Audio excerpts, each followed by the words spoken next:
की जय हो। बड़े थके हुए लोग हो, बताओ तुम्हारे बस का है बारात में जाना, वो भी इतनी दूर जनकपुरी? बताओ।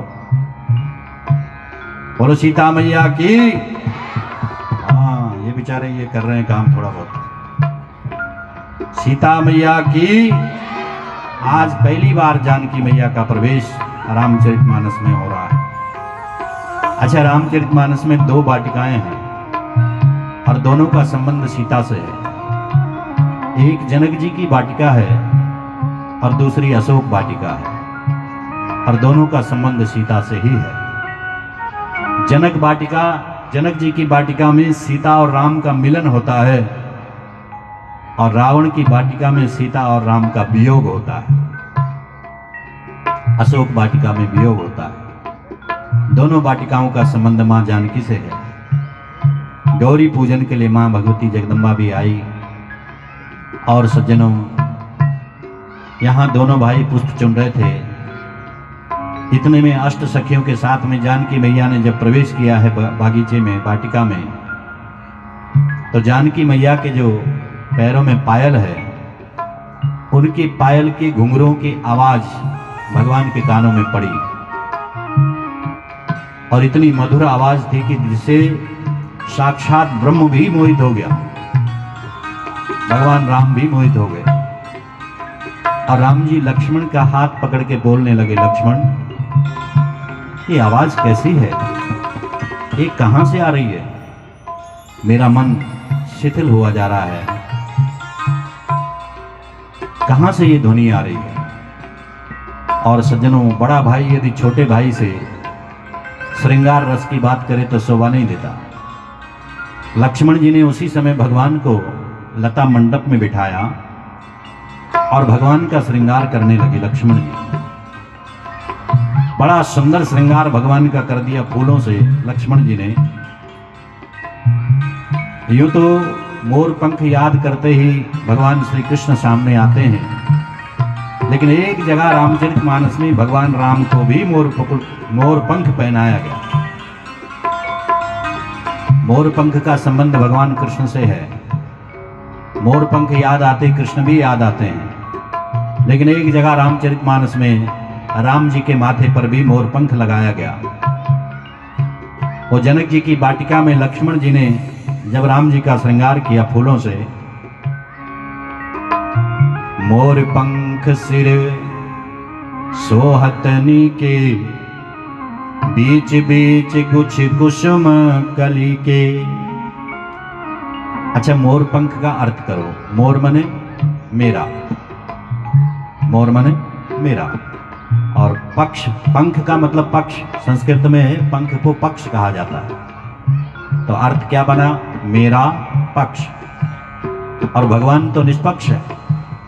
भगवान को कहा जाता है कि ब्रह्म निष्पक्ष है, वो पक्षधर नहीं हो सकता। लेकिन सज्जनों, सीधा सा मतलब है कि जहां प्रेम अधिक बढ़ जाता है, वहां निष्पक्ष ब्रह्म को भी पक्षधर बनना पड़ता है। निष्पक्ष ब्रह्म भी पक्षधर बन जाता है। यहां जो निष्पक्ष ब्रह्म है वो भी पक्षधर बन गया। लक्ष्मण जी ने भगवान के माथे पर मोर पंख लगा दिया। इधर अष्ट सखियों के साथ में जानकी मैया आई,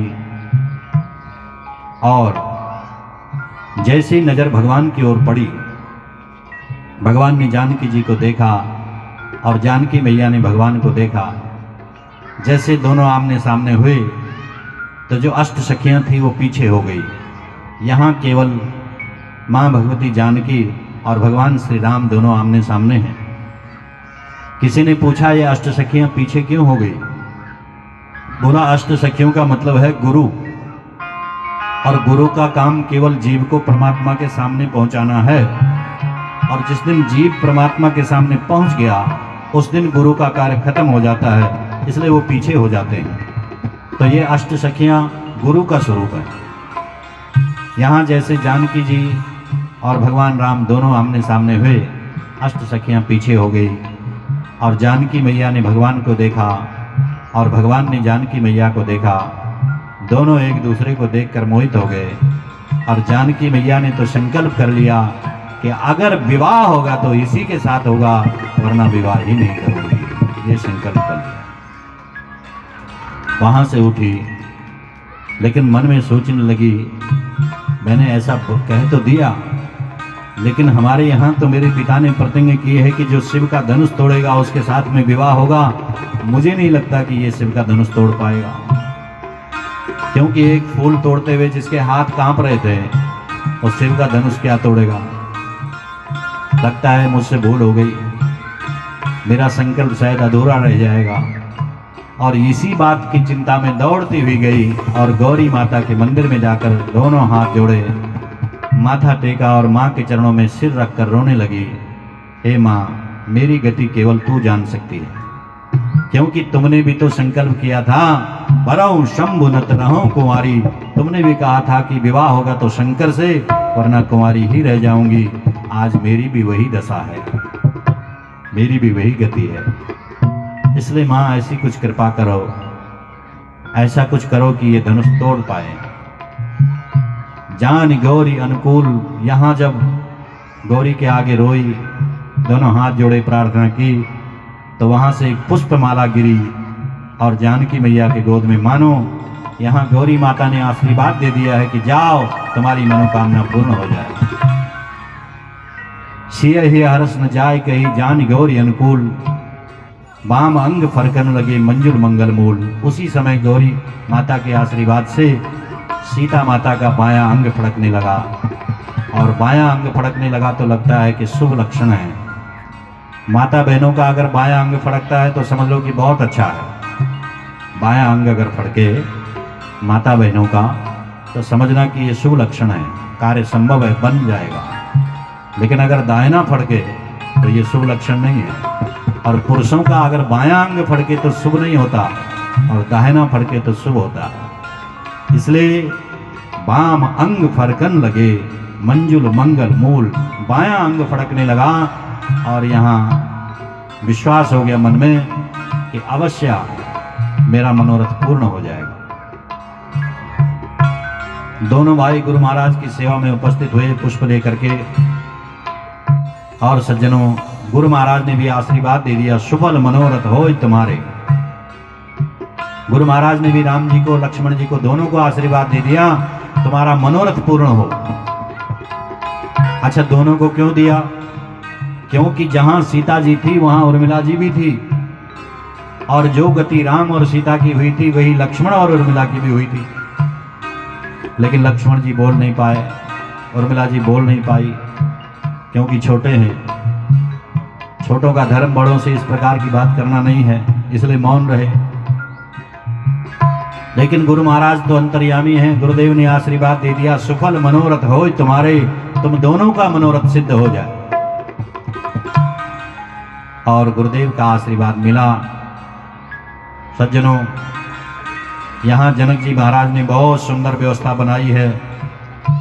देश देश के राजाओं को निमंत्रण दिया है, बड़े बड़े योद्धाओं को निमंत्रण दिया है, और शर्त रखी है कि जो भी शिव के धनुष को तोड़ देगा उसके साथ में मैं अपनी बेटी का विवाह कर दूंगा।